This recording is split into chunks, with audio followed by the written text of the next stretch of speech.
Falls as their chamber director. Prior to that, I worked in Lac-Qui-Parle County for their Economic Development Authority as their project manager. So just very happy to be in this region and continue the work that I enjoy doing and economic development. And then this topic today, we're really focused around broadband access, availability, and equity in our region. So we have both our Northwest and Headwaters region. So we have people from both of those joining us today. Co-host for this meeting today is Northwest Minnesota Foundation. We have Nate Dora on.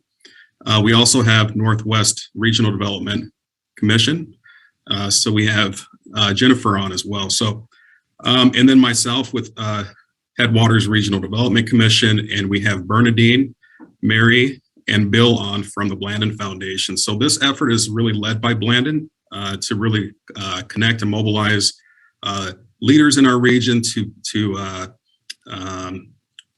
really look at and highlight some of the projects and activities and also gaps in broadband that we have in our region. And a lot of this information will be shared at a statewide gathering with all our other regional partners, RDCs, foundations, and that will be shared later on the dates and timing of that. So everybody, it's nice to see some new faces. Some of you I've met and others I have not yet. And I want to go ahead and just kind of give an introduction here. We're going to have a panelist here. We got some more people joining us here. So I first want to just highlight a couple panelists that we have. We have Marcus Bruning with the the Minnesota Department of Public Safety. He is part of the Division of Emergency Communication Network. Marcus has been with Minnesota Department of Public Safety and serves on the Northern Regional Interoperability Coordinator since August of 2013. Marcus is responsible for leadership, technology, consulting for most of Northern and Metro emergency communication regions and 8 of Minnesota tribes. He also provides technical and government assistance to public safety and professionals regarding communication solutions and technologies, including 911, IPAWS, radio, and broadband. He's a retired law enforcement. In 2013, after that, he's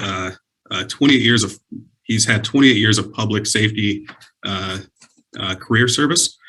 Marcus served the last 20 years with St. Louis County Sheriff's Office, where he retired as Supervisor Deputy Sheriff, ranking of Major. And he also has his colleague here, Melinda Miller.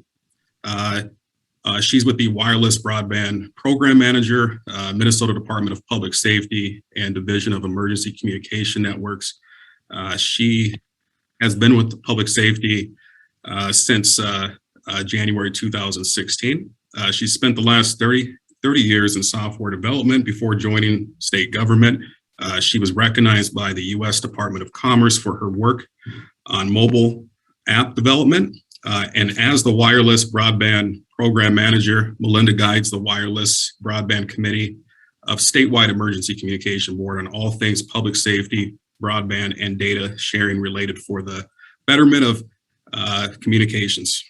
So welcome, you guys. Also, we have our guest speaker, Diane. She'll be doing a presentation here on broadband in our region, in our state, and kind of highlighting some of the themes that we've seen coming out of COVID-19. There's been a lot of changes this past year, and it's even highlighted more so the gaps that we have. And we're seeing a lot of great things that are going on in our region and across the state in terms of telecommunications and the increased access to broadband from funding that Governor Walz has lended out to communities to respond to the COVID pandemic. So Diane Wells, she has over 34 years of experience working on telecommunications and broadband issues for the state of Minnesota. She's joined the Office of Broadband Development of Minnesota Department of Employment and Economic Development as its inception in 2013. Prior to joining the office, Wells managed telecommunication division of the Department of Minnesota Commerce for 8 years and served on the telecommunications staff of Minnesota Public Utilities Commission for 17 years. She also received her undergrad degree from St. Cloud University and her MPA from University of Texas in Austin. So very honored and excited to have you guys on today. And I see many other people from our communities, from local government, business owners, tourism sector. And I really want this to be a conversation where we can all participate and discuss broadband issues, access, and some of the projects that things are going on in our community. So I'll go ahead and we'll go ahead and start with, and then if we can go ahead and introduce our co-host here. And if anybody has just hopped on, we welcome you. Again, I'm Antonio Franklin with Headwaters Regional Development Commission. I've been working with Blandon here also on a broadband communities program for Monoman, in addition to being part of this program, which is part of a statewide effort. So Nate Dora, if you want to go ahead and introduce yourself. Morning, Nate Dora, Vice President for Advocacy at Northwest Minnesota Foundation here in Bemidji. Thank you. And Bernadine? Oh, sorry.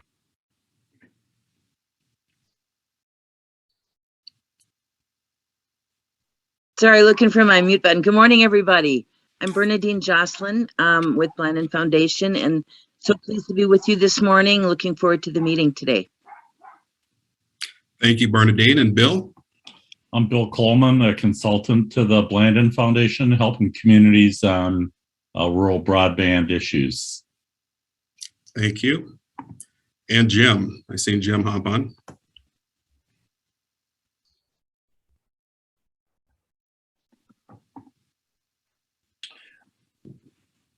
I'm sorry, Antonio, were you talking to me? Yeah, if you want to just go ahead and introduce yourself. And Certainly. Yes. Good morning, everyone. Jim Retka with I'm an economic resiliency specialist with the Northwest Regional Development Commission in Warren, Minnesota. Good to be on the call. Thank you, Jim. And then, last but not least, Jennifer. Hello, good to see everybody today. I'm Jennifer Olson. I'm actually an emergency operations director working at the Northwest RDC, but I get to work luckily on a bunch of different projects. I'm really excited to talk about broadband with you all today. Thank you. We'll go ahead and dive into Diane's presentation. Mary, if you want to go ahead and pull her presentation up, please, I'll stop sharing my screen. All right. Yeah, I had tried to stop you from sharing your screen, but it's for some reason it said mine was paused, so I was wondering about that. Let's see here. See if I can stop sharing here. This one should be good, right? Yep. That's perfect. Okay. All right. Thanks, Antonio. I don't know about Marcus and Melinda, but you make us all seem really old, but we do have a lot of experience between the three of us. And I know from others on this webinar that there's a lot of experience in this virtual room. And this is probably one of the most exciting times I think I've seen in my career as we look forward to the development of broadband and how we can get it to meet everybody's needs. And thank you for inviting me to participate. Mary, next slide. I have a fairly long slide deck, and mostly I'm going to zip through it pretty quickly, and you will have it for a resource. This slide just shows the timeline of Minnesota, the state of Minnesota's activities on the broadband issue. Most recently in 2021, the legislature has appropriated $70 million for our border-to-border broadband grant program to help build out infrastructure in those areas of the state where providers can't make the business case because of the rural nature or the high costs to deploy. And so I'll talk a little bit about more later on, but that is the highest two-year total we have been appropriated since the office was created in 2013, and for good reason. And the pandemic has highlighted the reasons why people need internet services today. Next slide, Mary. We have a model that's been looked at nationally, and it kind of consists of four things. We have statutory goals that all homes and businesses will have access to a broadband service of at least 25 megabit per second download and 3 up by 2022, and then access to at least one provider offering 100 meg down and 20 meg up by 2026. We have a broadband office, and we have a governor's task force on broadband created by executive order. We had one under Governor Dayton, and now we have one under Governor Walz. We have data that we can use. We have a mapping program. Minnesota is one of the few states that has continued to collect broadband deployment data, and that dates back to 2008. And then we have a tool, and that is our border-to-border broadband grant program, like I said, to help make the business case to get broadband infrastructure built out into the areas of the state where it otherwise wouldn't make business sense. Next slide, Mary. This map shows the areas from a starting point of what look to be eligible for the border-to-border grant program. The pink areas are unserved. They don't have a wired service of 25/3. The purple areas are reported to have a wired service of at least 25/3, but not at or above the 100/20. And then those green or gray shaded areas are those areas that are considered served. So you can see we have some providers that have done a wonderful job up in the northwest corner of the state getting that fiber to the home. I know Paul Bunyan is on this webinar. They're one of those providers. But we do have areas that are still pink. And if you're in that pink area, it doesn't matter if your county's at 95%. If you don't have it, that's important that we get it to you. Next slide. We also aggregate the data by households that have broadband service available. The map, this is a 25/3 wired service. And I took a snip from what our maps show for 2016 to 2021, and we have seen progress. But again, like I said, if you're in the percentage that doesn't have it, it's important that we still keep working to get as close to 100% as we can. And next slide. This shows the snips of the 2026 broadband goal of 100 megabit down and 20 megabit up. So if you're a yellow county, you had less than 50% of your households with that service available. So moving from 16 to 2021, we've gotten rid of all of the yellow. We're seeing more and more of that blue, but there are still areas that don't have a wired broadband service of 100/20. Next slide. And then we also break that data down by township. And so you can see we have this gets closer to the individual household level, but we still have areas that are in red, which is at least 50% don't have the service at the 25/3.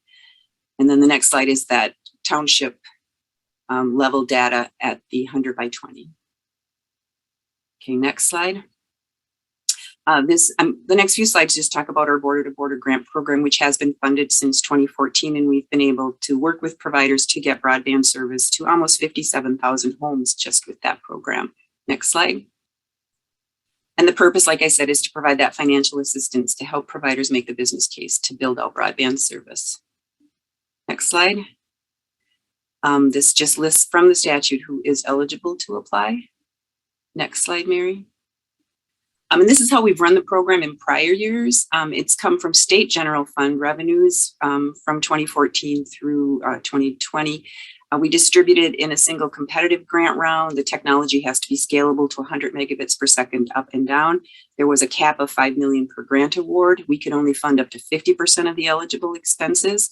The law required that the grant awards be dispersed geographically, and speeds offered had to achieve 25/3, but almost all of our projects in the last two years did at least 100/20. Many did a gig symmetrical. Last year we had our first 5 gig symmetrical deployment. Next slide. And this just shows the locations of the projects. And you can see there have been a few up in the northwest corner. I know Wickstrom, Schobergs, Paul Bunyan, Garden Valley, Halstead have all been grant recipients up in this area. Next slide. Now I want to talk about federal funding opportunities, because this is where it gets pretty exciting when we think of the money that's coming down. People are calling it a once in 100 years or once in a generation of funding. We have the traditional programs, the USDA Community Connect program, and that is focused on rural areas, run through the rural utility service of the USDA. Minnesota, I think, had 4 or 5 grant recipients through this program. The USDA Reconnect, we are waiting for round 3 to open.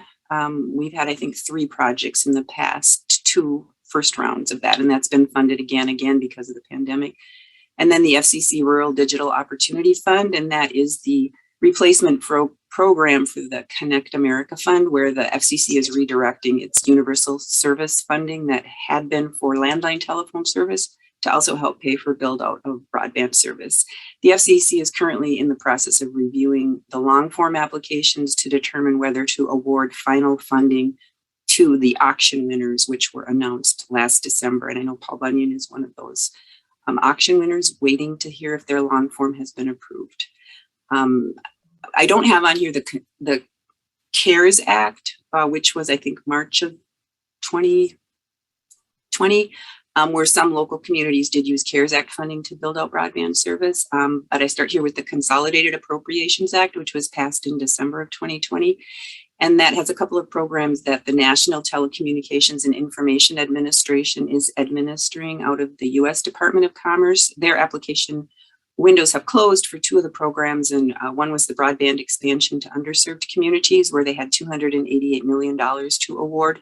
Those applications were due August 17th. They received $2.5 billion in requests. So it was almost a tenfold number of applications over what they have available for funding. And the same thing happened with their NTIA tribal connectivity funding. They had $1 billion for that program, and the tribes were very responsive and applied for over $5 billion in funding. And that one included more funding or allowed funding for digital equity activities.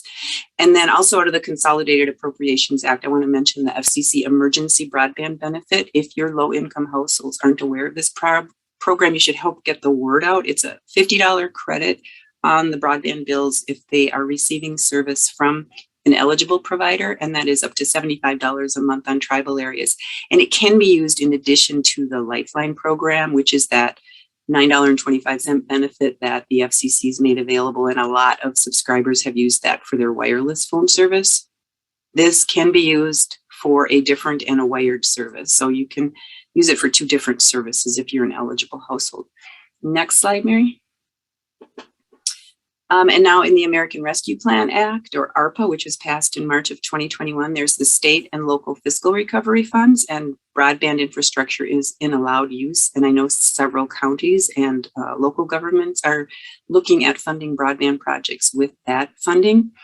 To date, state fiscal recovery funds have not been allocated for broadband. I know the legislature will be deciding on about how $1.1 billion will be used in the 2022 session. Also in ARPA was the Section 604 Capital Projects Fund, and that really is dedicated to broadband services. That's being administered by the U.S. Department of Treasury. Minnesota's allocation was $180 million. Treasury just issued its guidance last week. And this is where the $70 million for the Border to Border Grant Program is funded from. This is the first time we're being funded with federal funding versus state general revenue funds. And so from that guidance, and there's a webinar tomorrow with Treasury on how the states can use that, but it sounds like a 2 or 3 step process where the state will have to apply to get the $180 million. And then they'll have to submit a grant plan talking about how they plan to use the money. And there's 3 buckets focused on broadband capital infrastructure. And then they'll have to do a program plan. And Treasury will have to approve each of those steps. And then lastly, there's the Infrastructure Investment and Jobs Act that has passed the Senate. I think the House is saying they're going to take a vote on that this week, and that has about 65, I think, billion in it for broadband, about 42.5 that would be for infrastructure, and then other funding to make that emergency broadband benefit program, the low income discount permanent, and then some digital literacy work. Next slide, Mary. And this is just some resources. If you haven't looked at our website, there is an interactive map where you can plug in an address and see what broadband services are reported to be available there. If you find anything on our mapping website that's wrong, please let us know and we will work to get it corrected. There's a lot of layers on that map too. So there's a recording that Jen Frost in our office did to show you how to use those layers. And then there's our website with, other information on broadband, and then our contact information. So thank you again, and happy to answer any questions when we get to that time.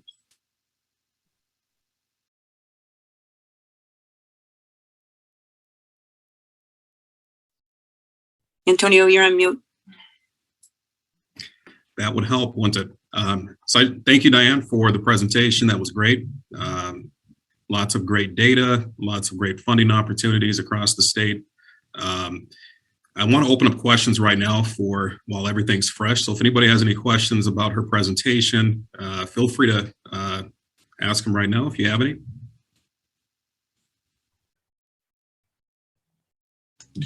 Yes, I had one, Antonio. This is Dan Jordan here, representative of Bemidji City Council. Diane, good morning. Thank you for that presentation. It was very helpful. Where can I get some more information about the, I think you talked about a discount of people that are receiving the service, like a $50 incentive. Can I get more information on that, please? Yes, I'll put the link in the website. It's the FCC's program. Sure. But folks can either call in and get the application from the FCC, or they can contact the provider directly. And the FCC also has a list of participating providers on its website. Sure. Thank you so much. Great question, Daniel. Any other questions?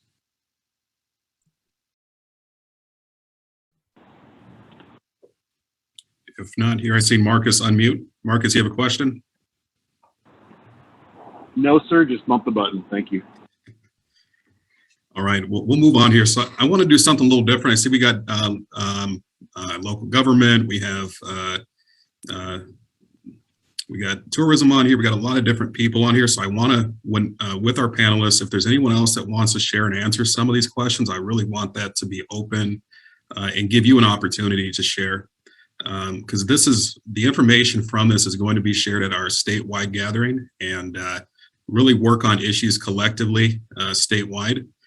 So this is just a great opportunity for you to share, highlight work that we're doing across the region, any issues, whether it's access or availability, any of that, equity issues. So I first want to start, if we can, our first question here is, and we all have different reasons why we're here today with broadband, but why is broadband important to you and the organization or business that you're with? So if, let's see here. Marcus, if you want to go ahead and provide that, or Melinda? I can start very briefly and then certainly turn it over to Melinda. But as you mentioned in the introduction, Melinda and I work for Department of Public Safety, Division of Emergency Communication Networks. And it's really important for us to make sure that broadband access is available across all of our regions of Minnesota, and particularly for public safety, so for police, fire, and EMS. So just a little bit of background about what we have done, and Melinda can kind of talk about this wireless broadband program and the Firstnet Authority and the contract that they've signed with AT&T. But 5 years ago now, 16, 17, we met with all the experts. So we went out and met with all police, fire, and EMS across Minnesota and had them help us identify what was important for having coverage and capacity for wireless broadband for their operations.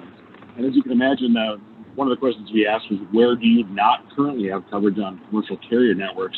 And that identified significant areas of Minnesota that were particularly rural across outstate Minnesota. And then Melinda can talk to you about how we were able to fill those gaps. But it really was an interesting process in finding out where we don't have coverage. And you can imagine that pretty much had to do with places that are identified in pink on the maps that we looked at already with Diane. But it's about coverage, it's about capacity, and making sure that we have that coverage for Northwest region and really all places outstate and across the entire state to have that. And that created the Firstnet Authority, which awarded a contract to AT&T. And I'm based out of Bemidji, but I'm currently in the mountains just north of Chattanooga, Tennessee, and using that wireless broadband network. So it's a network that's designed for public safety, but there are some significant benefits for general public use outside of public safety. And I think it might help the group to kind of understand what this is about first, maybe from Melinda, and then we could maybe dive into those questions if you don't mind, Anthony. Yeah, absolutely. Hello, everyone. Go ahead, Melinda. Yes, the Firstnet program did come out of the events of 9/11, but not only 9/11, but in our own back door with the I-35 bridge collapse, we realized just how important it was for public safety to have a dedicated network. And that is why we have Firstnet. AT&T did win the contract. Their core went live in March of 2018. And you may have noticed across the state that they have been deploying this band class 14. So it's unique spectrum for public safety across the state, across the country. It's a nationwide network. So that's happening. And actually in the Northwest, one of the first towers that was built with this program happened in Zirkle, Minnesota. It's a very small town. Maybe you don't know where it is, but I believe it's in Clearwater County. But they've been building out towers. They've been using different technology to extend that broadband coverage. And I guess probably the one thing I really would like people in this group to understand is that any dollars we put towards broadband benefits public safety. It means we have more infrastructure, more places to bring fiber and have backhaul. So everything is good, whether it comes from public safety or whether it comes from communities, the state. The more we have broadband coverage, the better, because public safety begins with people being able to dial 911. And anymore, a lot of those calls come from mobile service. About 85% of the calls to 911 happen on mobile phones. So it's important for us to have coverage for the everyday person as well as public safety. Yeah, so that's why we have Firstnet today, and AT&T is handling that contract. The FCC does have some maps if people want to look to see where coverage is occurring. It is a little different than the maps that we're seeing from broadband, but good representations from the maps. Melinda, if you could just talk a little bit about, too, I think it'd be important for the group to understand that we do have Band 14 that is designed for public safety, but there's significant bandwidth there. There's a great deal of capacity, and when public safety isn't using that capacity, AT&T is able to share that resource with the general public for their broadband needs as well. Is that correct? Yeah, that's correct. AT&T has a good portfolio of coverage, and band class 14 is designated for public safety, but it can be used commercially. But we have a feature on the FirstNet network called priority and preemption. So if something like the 35 bridge collapse were to happen again, we could take that spectrum, that band class 14, and say, public safety has priority here, and we're removing all commercial coverage from that spectrum range. Basically just pushing them off onto the other commercial services and letting public safety use that band class 14. We really are benefiting from the software defined networks that we have in today's technology world. You guys are doing a lot of great work. And just like you mentioned, investing in public safety is important because it's going to benefit everybody as a whole. You got 80% of people using mobile phones, but not everywhere has broadband access. I think of Monoman, for example, outside of the city and the rural community, outside of the city, access to broadband is very challenging, and also sometimes within the city. So a lot of people have mobile phones, and not having that as a public safety issue. But it's great to see that there's programs out there that are supporting those efforts. I also, I see a couple other people joined here, so welcome. Antonio, can I interrupt with just a quick question for Melinda and Marcus as well? Thanks, you guys, for your comments. Melinda, are you guys a regional team? Do you have peers across the state? Could you just say a word about how that's kind of organized on your end? Yeah, sure. So we are a division within the Minnesota Department of Public Safety at the state of Minnesota. Marcus is the regional interoperability coordinator for the Northwest and the Northeast. So he's your go-to guy in the Northwest. And then he is a contractor for us at ECN. So we have a state representation as well as regional representation. And then Marcus has a counterpart, Steve Tate, who represents the southern regions and the central region, so areas like St. Cloud. And I guess Marcus also represents the metro as well. So we do have, you have those people you can go to in your region as well as the state. Great question, Bernadine. I want to open this up also to those. I see we got local government. We got Monty Johnson with the college, Joe Henry in tourism. I want to get, if you guys want to provide your perspective or thoughts, I know Lake of the Woods, not everywhere there has access to broadband, and with the amount of people that visit there, it would be a great asset to have that connected border to border. Joe, do you want to kind of provide your thoughts on broadband in Lake of the Woods area? I'm happy to, yeah. Good morning, everybody. My name is Joe Henry. I'm the Executive Director of Tourism of Lake of the Woods. And, I didn't know what to expect. I got this invite at the last moment. I thought I'd chime in just to see what's going on because, to your point, broadband is so important to our area for a lot of reasons. And, it's interesting because, broadband, when I think of broadband, I'm thinking of the cable. But I'm also hearing cell. And I'll tell you what I'm seeing on some of the local chats up at the Northwest Angle is I'm seeing new satellite service that actually has gotten much faster. So, first off, not being an expert in this field, I'm curious about, does the term broadband encompass all possible opportunities to connect people? That's first, because it's a little bit misleading, I guess, to a novice like me. And then, which based on your most recent conversation with Sal, I was happy to hear. The other thing I'll mention is, boy, you talk about the opportunities or missed opportunities from a business perspective.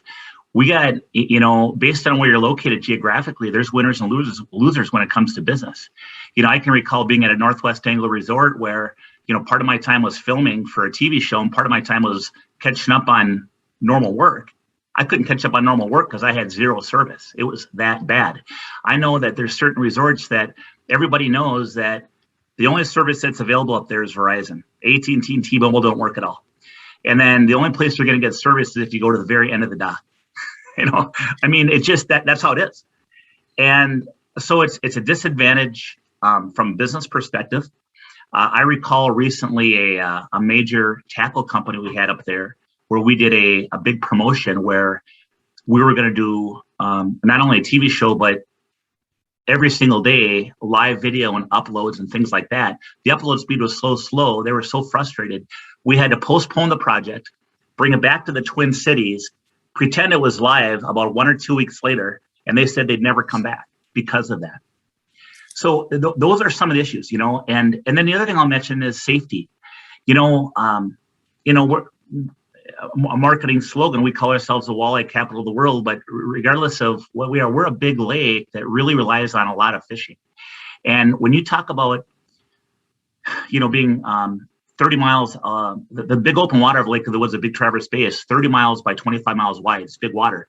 Just last week, 3 people were rescued where their boat capsized and they hung onto the boat overnight and were rescued in the morning. I'm working with a potential fishing tournament right now. And one of the issues of them not coming to Lake of the Woods is there's not sufficient cell service across the lake. From a safety perspective, ice fishing. We have more and more wheelhouses using our lake. We have 2.7 million angling hours of ice fishing happening in the winter. It's like we have more people on the ice than we do in our whole county. So, and people with these wheelhouses, they'll go out there and, blizzard's coming. Now that's fine. We got plenty of propane. We got food. Hey, this will be fun. Not realizing this is life and death. And there have been rescues out there, but, again, I worry about the risks of not having connectivity. So anyway, I won't go on and on, but you understand that there's so many important issues when it comes to broadband in our community. And then, even our businesses that do have connectivity, oftentimes that connectivity is very inconsistent. Now, I don't know if that's a company thing or if it's a broadband thing, but to the point where I'm trying to get a hold of a resort and I can't get a hold of them. You get some goofy message and then you call a resort owner on their cell phone and they're like, yeah, freaking phones are down again. Mm-hmm. And it happens a lot. Yeah. So anyway, enough said. Thank you. Appreciate the opportunity. Yeah, Joe, that's all great stuff. And to answer your question, broadband is also about those opportunities outside of that, whether it's telecommunications, attraction, business opportunities for them to expand, whether it's e-commerce and be able to have a bigger footprint on their business. So you also hit the nail on the head with the issue. So I think of the ice road during the winter. We had people traveling to the Angle Inlet and it was a concern because of the safety, but now with the access to broadband, I think it's even more important that we have that there. I also think they need to buy you your own satellite so you can do your work. But Anyone else? Monty, from the school's perspective, from higher ed, anybody from our local governments want to chime in? Well, I'll speak up for higher ed. My name is Monty Johnson, of course, and I'm from Northwest Technical College here in Bemidji, and half our enrollment is online. And so connectivity is kind of important for us. And when we hit the pandemic year and a half, where we had a lot of our classes were online, forced to be online because of it, it made it difficult for some of our learners. And some of them that are traditional hands-on learners now had to not only go to a different perspective on how to learn, but then they had to fight possible connectivity problems. And it cost us. It cost us retention numbers from students coming back from first year to second year, and they just gave up and went into the workforce untrained. So we see that on a regular basis, and we don't have the population base here as our colleagues down towards the cities do. So therefore, that spreading our wings or throwing our net bigger to a bigger area is important to us, and that's the online component. Mm-hmm. Thanks, Monty. And I think you're going to see more and more people, whether it's distance learning, that's all changing, and people are hopping on board. So those are important things that you guys are doing for your college. So thanks for sharing that. Just to be aware of people's time, if anybody has anything else they want to share, again, just to remind you of why we're here, to raise awareness among our elected officials on the broadband needs and some of the great work that we're doing in our region. This will be shared at a statewide gathering in a week from now, and we are going to work together on issues larger. So if anyone else has anything else they want to share before we'll just open up for questions. Antonio, this is Jim. I just want to go back to Joe's comments of a few moments ago. Joe, and I'm not sure where you're based out of, but at 11 o'clock, I actually have a meeting with Warroad Community Development. I'm a part of their steering team for broadband. They have received some funding from Blandin, actually, and we have a meeting at 11 o'clock, and it's really to address the access issue within Roseau County. First off, Marvin does have a pretty secure network in there, but the rest of the school district, which became very evident last year, was lacking access to broadband. And so we're kind of starting there and building out. And they're also aligned with the program called Lead for Minnesota, and they do have a gentleman, a recent grad of Bemidji State University, who's a fellow there and has been embedded in the community. And I'd certainly like to, at some point, get your input into as that project moves forward in Roseau County. And so perhaps we can connect offline at some point. Yeah, I think that'd be great. So I represent Lake of the Woods Tourism, and it just coincidentally, although we're best of buddies with Roseau County, it's Lake of the Woods County. So Lake of the Woods County includes the entire Lake of the Woods, including all the water, with the one little exception, and that's the little southwest corner of the lake called Warroad. That's Roseau County, and that's because Roseau County begins there.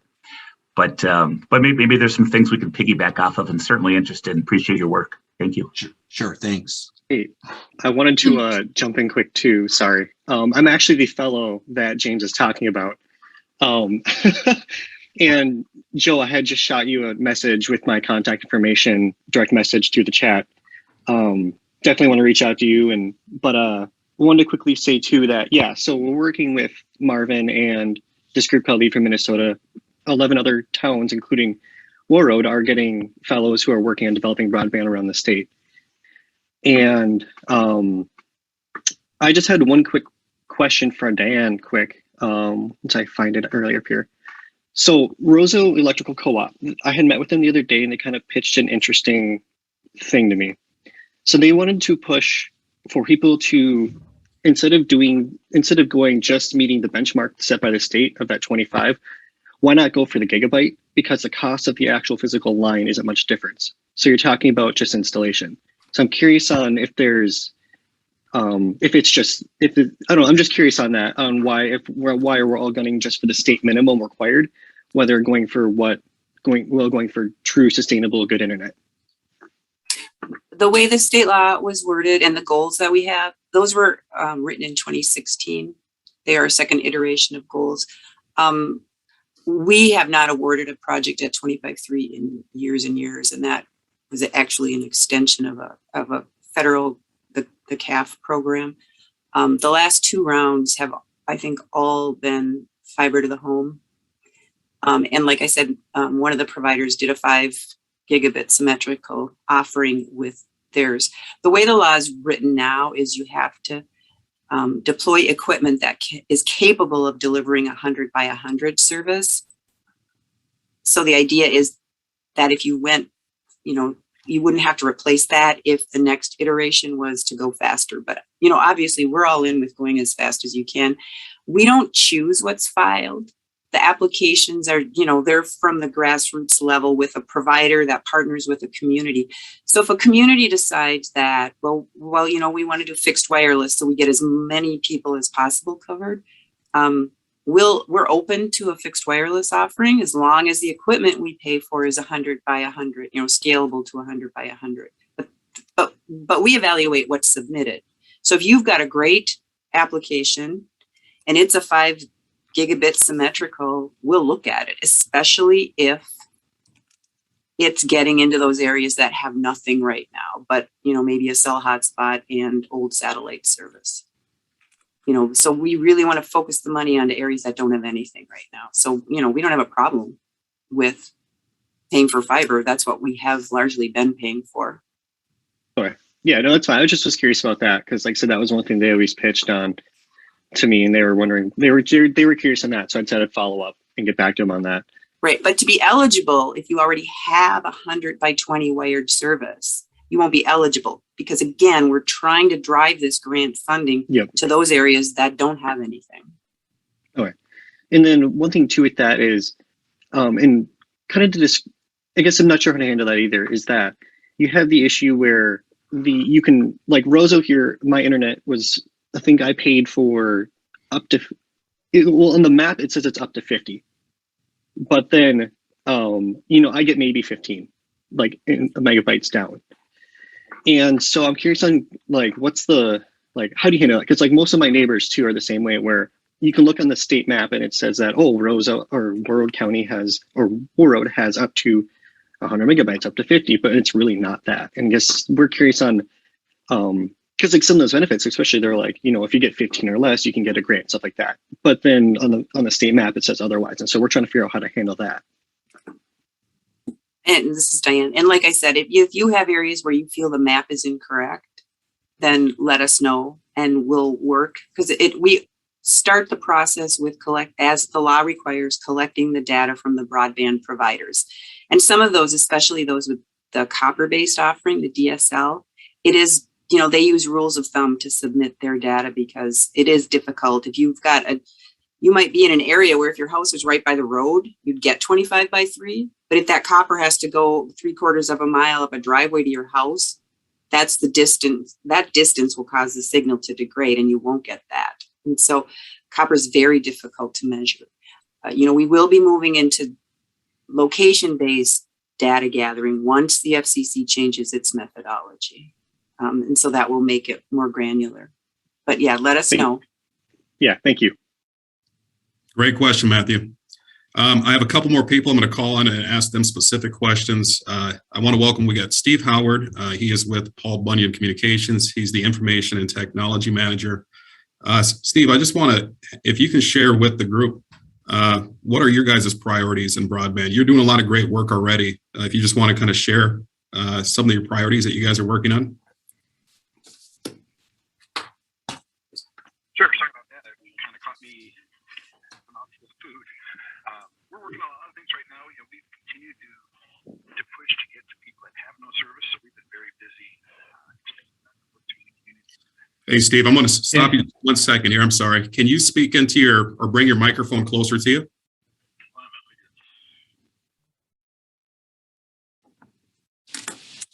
Okay, hopefully that's better. Is that better?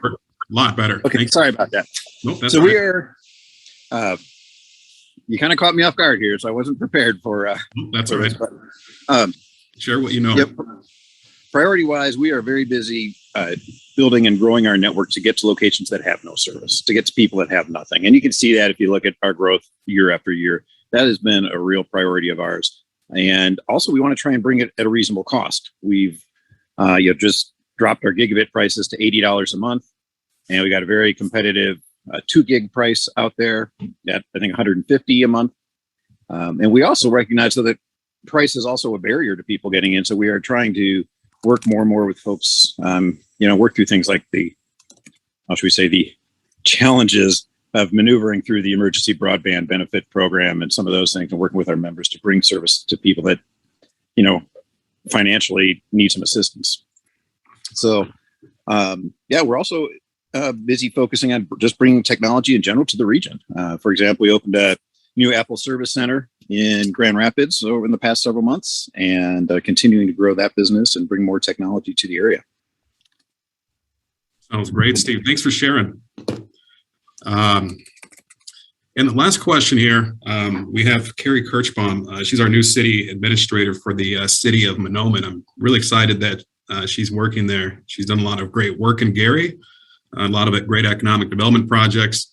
And we have a lot of exciting projects going on in Monoman right now, and I've been working very closely with her. And I just want to get her opinion on, why is broadband important in Monoman, and what do you think best practices should be for the community? I think the school issue last year became evident that a lot of people are not served out in our more rural areas. So I think number one concern for everybody right now is that students who aren't able to attend school can get access to that, whether it's through college or high school or even our elementary students. I know everybody's trying to stay in where they're in the schools, but the fact is a lot of kids are still going to have to distance learn because of being quarantined or that type of thing. So I think our number one concern would be the rural areas. I think also we've got businesses coming in. We've got the Riverview Dairy, we've got the over in the Norman County side, but it's only 8 miles from Monoman. So we'll have new things coming in out there, and how are we serving those type of businesses? The ancillary businesses coming in, that we will be supporting that industry. I think we have to be looking at what are we going to do to service them with broadband connectivity. Because it's going to be important as they come in. The first thing they ask us is, what type of broadband do you have as a business? And it's the same over in the Norman County side, but number one concern would be students. Number two is their businesses. Thanks, Kerry. Mm-hmm. Just thinking about White Earth Technical College, Lorna Legu. Yes, sir. Somebody have a question? Lorna Legu mentioned they had issues, and this is everybody had issues trying to figure out how they're going to get their students connected to distance learning. They had major challenges, and it's just even more important that those rural communities outside of the city get connected as well. So thank you, Kerry. Any final last questions, and we'll move on here to Bernadine and Mary. They're going to kind of give you kind of our regional prioritization, and then give you an update on what's yet to come with all this with this gathering today. So if there's no other questions, I'll wait a moment. Looks like Jacob's got his hand up there. Yeah, go ahead, Jacob. Hey, Antonio. I'm here representing the White Earth Tribal College on behalf of Lorna. I just wanted to echo some of the things Kerry had said about the students not being able to access broadband services. That was something we really struggled with during the initial COVID semester. We had a lot of students who couldn't make it to the end of the semester. And then last school year, we went completely online, and we lost a lot of students. They couldn't return, couldn't finish up their schooling, and our enrollment numbers kind of suffer. But we looked to find solutions for that in the form of mobile hotspots. But for a lot of people, even those don't work. There isn't that LTE coverage in a lot of areas around here. Mm-hmm. So this is definitely a big concern for us. Yeah. Thanks, Jacob. One last question for you. I'm assuming you're a young individual. What is your perspective just on your generation and your perspective on broadband and its importance? Because I know you think about the increased use among younger generations. Why do you think that's important? Well, from the perspective of somebody who's spent their entire life here on the White Earth Reservation, it's so important because we want to stay involved in our community, but also be a part of higher education, going to online classes such as Bemidji State. I'm almost finished with the MBA program, the online program, and I've really been encouraging my peers to get follow my route with online schooling, but unfortunately they haven't been able to do that, and that is something that people my age around here really value. They want to do these things, but they simply can't. That service isn't available, and it also affects economic development. People really can't get their businesses online. They can't connect with people just because they can't do those things from home. So that's really important for my generation. Thanks for sharing that. I could step in real quick too, Antonio. I think one of the things everywhere, but specifically, in this area, the cost of internet is huge. For a family that's making under $30,000 a year for a household with 4 or 5 kids. And so that was another thing that we've really been challenged with. The cost is crazy to try to get that. So I think for what Jacob's saying, is not just the fact of accessing, it's being able to afford it in a household. When you're trying to feed kids, can you really afford $80 a month to, that could be your week's groceries for some people. So that's been a big deal too, I think. Mm-hmm. Thanks, Kerry. And then just one thing to add, just with what you guys are both talking about is, I think we really need our regions, Northwest and Headwaters, to be globally accessible. I think that's kind of the key, so we can access and communicate with the rest of the world, whether it's through trade or distance learning. I think all that's important. So thank you guys. I appreciate everybody for sharing. I want to move it on to Bernadine and Mary. They're going to provide a little quick activity here for you guys before we close out and provide you with some more information. So take it away, Bernadine. Thanks, Antonio. You're welcome. And to each of you for joining us today. That has been really interesting to hear the perspectives from the region about the importance of broadband access and adoption to just the things that we care about in community and what we count on to be together in community. As Antonio said, so I think most of you maybe recognize that Blanton Foundation has been prioritizing and working on helping rural communities get and use their broadband they need for a while. And it's kind of an interesting story, I think, that for me helps illustrate just why it's important, is that as an organization, from our founding, we've been focused on trying to help rural communities be healthy, right? Be strong and prosperous and with equitable opportunity for people. And so people can not just survive in rural places, but thrive. And really recognized, some time ago that without a connection to the internet, it's very hard for rural communities to have it going on. It was really interesting to hear from our student. I was looking for his name, I don't see here, about the generations that you just expect if you don't have a signal, how can you live and work there? And it's become absolutely, like we heard from Kerry, that businesses and residents, one of the first questions they ask is, what's your internet like? If they're making choices about where they're gonna live and work. And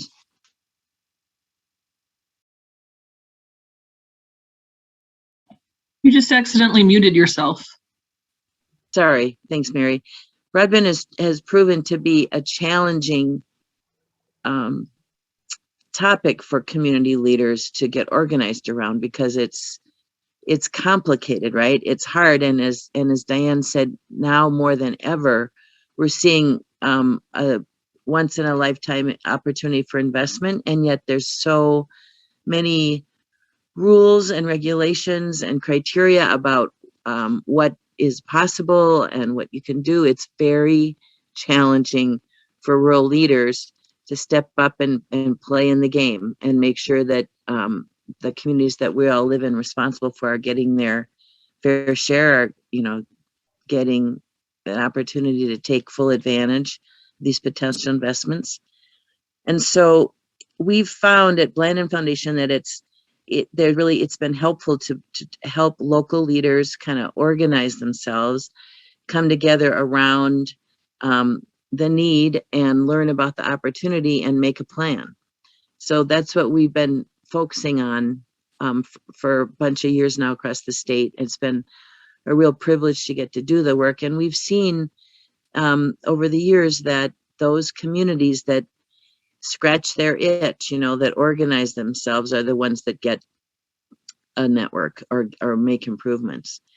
But the way the system works, if you don't have broadband today, it's probably because it's not profitable. It's not easy to build and run a network there. And so it takes some kind of public policy intervention. It takes people raising their hands to work on it. It's not going to just happen.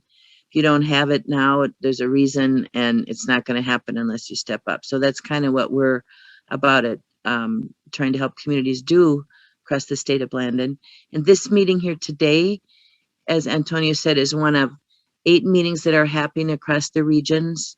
We're so lucky in Minnesota to have this infrastructure of regional development commissions and initiative foundations represented here today in the meeting. And folks have been across the state organizing these conversations to try to get a better sense at the local level about what are the best opportunities and the challenges that need to be met. There is, as Diane, we saw in the maps that Diane showed, we in Minnesota in broadband world really struggle with the haves and the have-nots.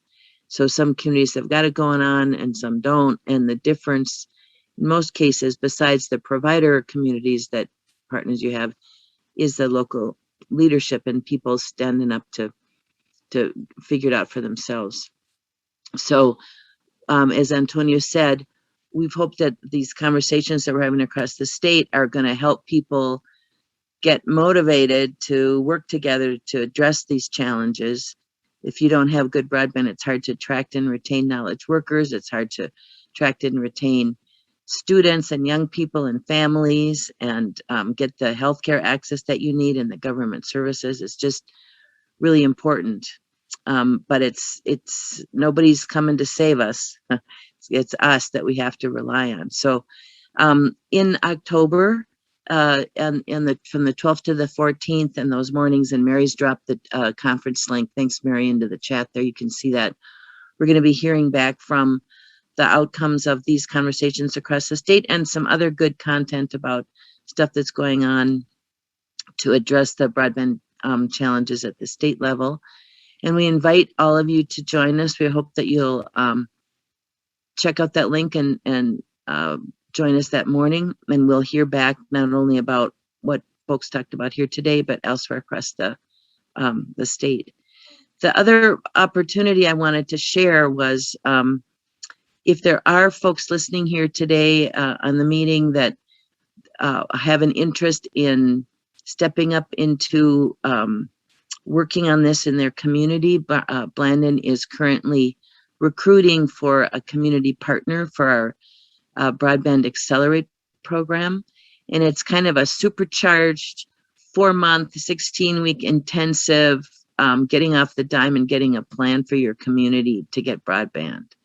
If you're interested in hearing more about that, you can reach out to me or Mary. Maybe Mary could put our contact in the chat there. We'd love to talk to you more about that. We're looking to launch that new program here soon this fall, and hoping for a couple other communities to join us. Antonio has stepped into a leadership role to help us bring Monona County along, and we're anxious for other partners as well. So that's kind of what I got in terms of next steps. I don't like, I recognize everybody's coming into the meeting this morning. I'm in a different spot, and I don't like to call people out awkwardly in Zoom. But if folks that we haven't heard from this morning did want to share anything else about the role that broadband has in their life, either having it or not having it. It's those kinds of nuggets are great talking points for all of us to take back into our conversations with our colleagues and elected officials. So just, Antonio, help me out here. If there's anybody else that didn't get a chance to speak this morning and has a broadband story to share, this is a great time to share it. I'm just looking at the names here. I see Ann Tracy. I haven't seen her in a couple of years. Welcome. Ann's on taking notes for our blog. Yeah. Thanks for being here, Ann. Yep, there's her face. Nice to see you again. It's been 2 years. Anyone else? Yeah. Nice to see you. I thought I was in the wrong room. I thought this is a lack of girl. No, this has been great. I put myself no picture so I can tweet faster. There you go. Great stuff. Yep. Thank you. Sid, what about you?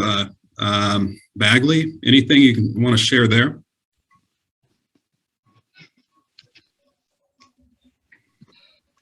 Well, as you know, Antonio, we have broadband in Bagley. We've the city itself joined in on our own little venture and started, oh God, it was about 7 years ago and stuff. We have out of the community, we run about 225 customers. Our system is through cable. It was a more inexpensive way for us to set up, and it's worked pretty well for us because people didn't have to do any minimums. Like you didn't have to have telephone service. You know, you could just have the modem in your house or your apartment, and it was really beneficial for the underprivileged, the people that couldn't quite afford to have a telephone or something, just living off their cell phones, and it's worked well for us. It's been a profitable venture for the city itself. It's helped offset the cost of cable and stuff. So I think overall that was a good venture for us, and it was started by Mayor Edival, and it's worked out well for us. Great, thanks for sharing, Sid. Anyone else? Any final thoughts, questions? Any great work that's going on? I suppose I can share something, Antonio, if you can hear me. Correct. Yeah. Can you hear me? Okay. Well, my day job, Dan Jordan here again. I'll represent Bemidji City Council, but my day job, I work at Minnesota Chippewa Tribe as an employment specialist. So I work with a very diverse, underserved population, and you know, some of the things that we all experience, and I experience here too in my profession here, was not everybody knew about broadband, and there was a lot of my clients who fell through those cracks of not having accessible internet capabilities. And for that matter, if they did get internet in that sense, the next step was, how do we get them a laptop, or how do we get them computers for that sense? So I've seen a lot of them not being able to be a part of that, to get those types of accessibility. So what we tried to do was connect a lot with the school districts as well to try to help them provide, and they were. And for myself, just learning about this broadband stuff, it's an experience for. I mean, this is the first time learning about the types of high broadbands there are. So I think just the awareness of this is a very good tool. So Antonio, thank you so much for sending this email out to me, and everybody else that's doing a great work as well. And it's very, it gives more hope to the community that I service as well, and that I live in, that, you know, there is a lot more faster connections out there today that we can be a part of. So I'll just share that portion, and yeah, that's all, Antonio. Thank you for the invite, and thanks everybody for the great work that you're doing. Yep, and thank you, and congratulations on your seat on the city council. Yeah, you know, and Tony, that reminded me, we had Joe asked earlier a question, and I thought maybe Bill Coleman, who's with us today, could address. Joe talked about, you know, what's broadband? Is cable broadband? Bill, could you just and maybe give a preview of your 101 coming up too on that? Sure. You know, broadband is a marketing term. It's not a technical term. And so it used to, when we switched from dial-up service to broadband, it was always on connection that you didn't have to dial into with dial-up service. The FCC defines broadband as a minimum of 25 megabits down and 3 megabits up. And that's now almost 15 years old, I think, in terms of a definition. And so as we think about what is broadband anymore, you have the definitions of the federal government, and then the state has 2 broadband goals of by 2022, which is pretty soon here, 25 down and 3 up. And then by 2026 is 100 down and 20 up as the definitions. So anything less than those is really not broadband, it's just internet. But it can be by any kind of technology. It can be by cellular or fiber, fixed wireless, satellite service, and so on. At the conference, November 13th at I think 11:30, there's a session that we're doing there on kind of a broadband 101 and intro to public-private partnerships. So we'll have I'll do kind of a quick intro looking at some of the technologies, and then we'll have a great panel of folks who are ready to talk about the kind of projects that they've been involved in that have brought broadband services to unserved areas. So lots of great content throughout the conference, not only on infrastructure and services, but also on the use of broadband, which is, as I always say, it's like the exercise bike in my basement. That's my infrastructure, but I have to get on it and use it to get any value from it. And so that's the same thing with rural communities, urban communities as well, but focusing on how do we help businesses, education, government, and citizens to make use of those tools for betterment. That's a big part of the affordability issue. If you think, well, $80 is a lot, it's about the same as the price of gas for filling up an F-150, which people kind of do every week without, they may not like it, but they do it. And broadband, the more you use it for healthcare or education or to avoid travel in your F-150, then, there's a lot of value there that makes it more affordable. So if you use it for great purposes, you can see the value from that. I have a question for you, Bill, or maybe for Bernadine too, but I sat on our city council for 8 years, and one of the challenges I had with communicating with our council was some of them don't realize the value. They're older and they probably never turn on a computer or even check an email. They might have email, but never turn on the computer. How are you addressing some of our seniors who are really in government? They're making decisions and they really don't understand the value of a broadband for a younger generation. Am I just like living in a little tunnel, or is that something you're seeing in other places besides in my area? No, I think that's definitely true in townships. A lot of times their boards can be older and so on, and people are hesitant. Sometimes that's, they might just be stubborn, but we also know that they can be trained and they can learn. And we've seen video conferencing was a thing. Zoom was an event invented, 18 months ago. Zoom was there and Google Hangouts and all these video services, but the pandemic really forced the change that if you're going to go to school, you're going to do these things, you have to get online and do these things. So I think we've seen a huge uptake in adoption kind of things. And I think certainly as looking at me, you can see, well, that's an old guy right there. And so there's a lot of things that are happening that people now, the internet's been around for 20 years. So some of that is disappearing just on that basis. But I think that at a certain point you have to say as a clerk or as a council, this is the way we are going to do business.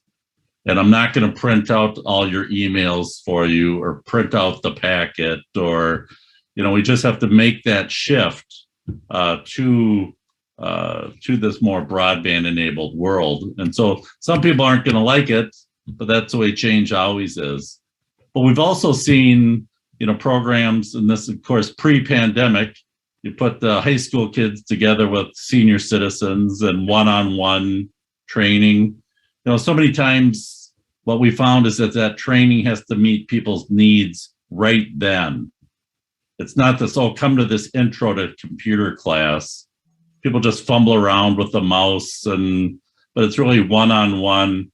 What are you trying to accomplish? Do you want to FaceTime with your grandkids, or do you want to be able to see your grandchild play, they stream local hockey games now, right? So you can, there's reasons to, trail cams for deer hunting, all these kind of things that the internet allows.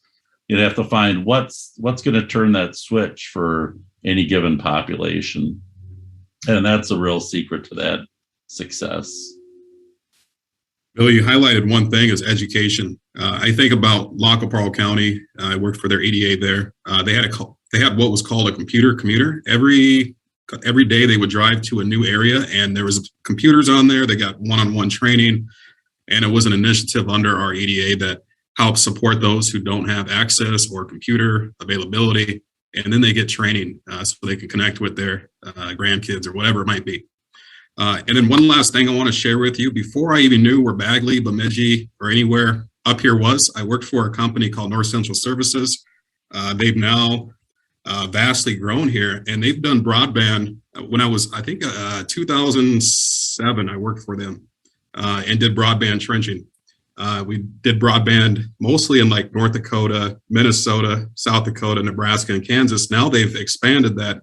They've done most of Minnesota, but they'd be a key person to also bring in conversations, and great company, and proud that I worked for them. Well, and Steve Howard's group, Paul Bunyan, collaborates with Electric Co-op, and they also have a big construction company as well. So that's another asset for figuring things out. There's all kinds of resources. If you get your team together, figure out what is it we need and start talking to folks that you want to partner with, there's definitely pathways to better broadband.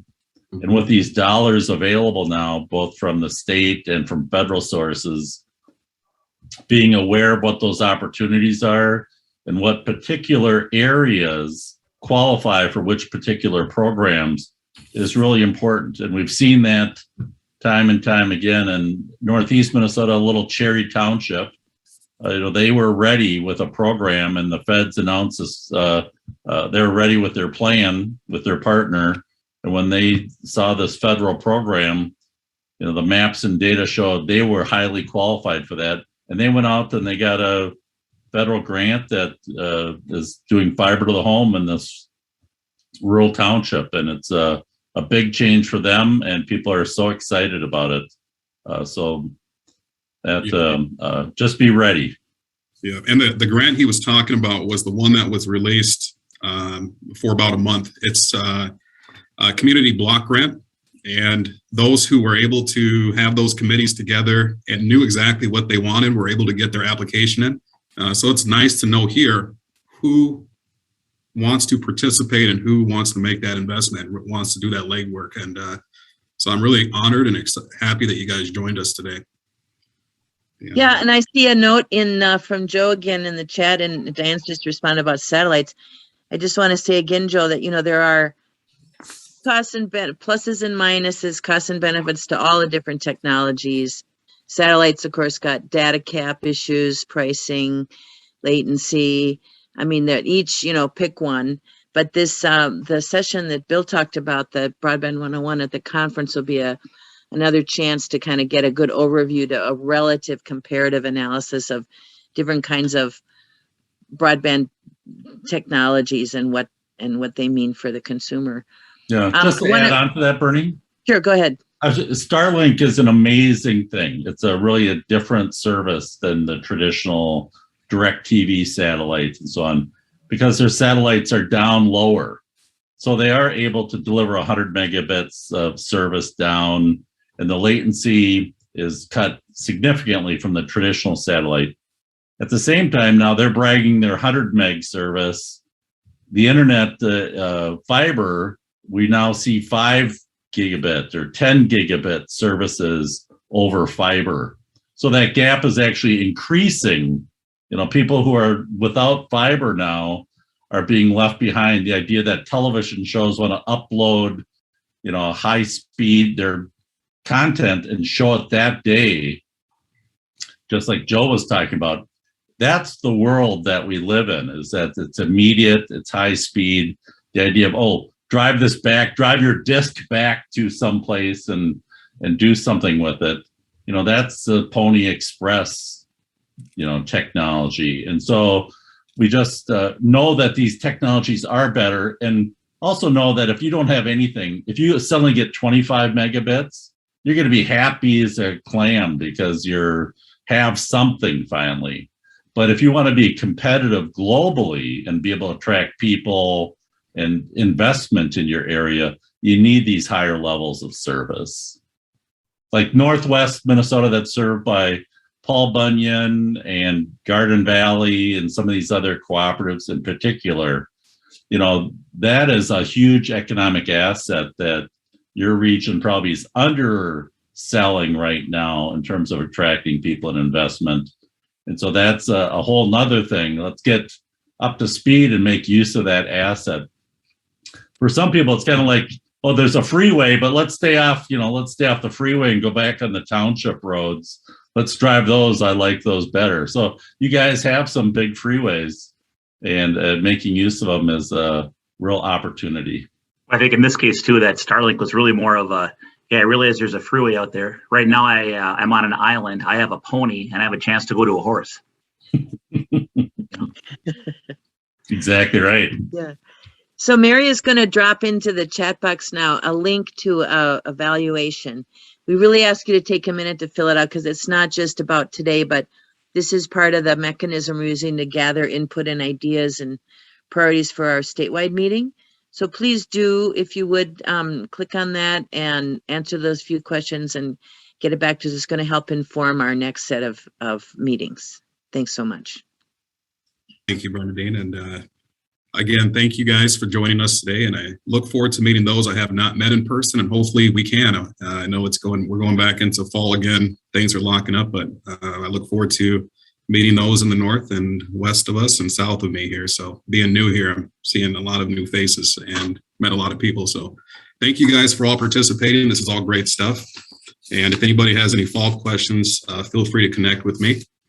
I hope you guys all have a great week. Bye-bye. Thanks, Antonio. Thank you.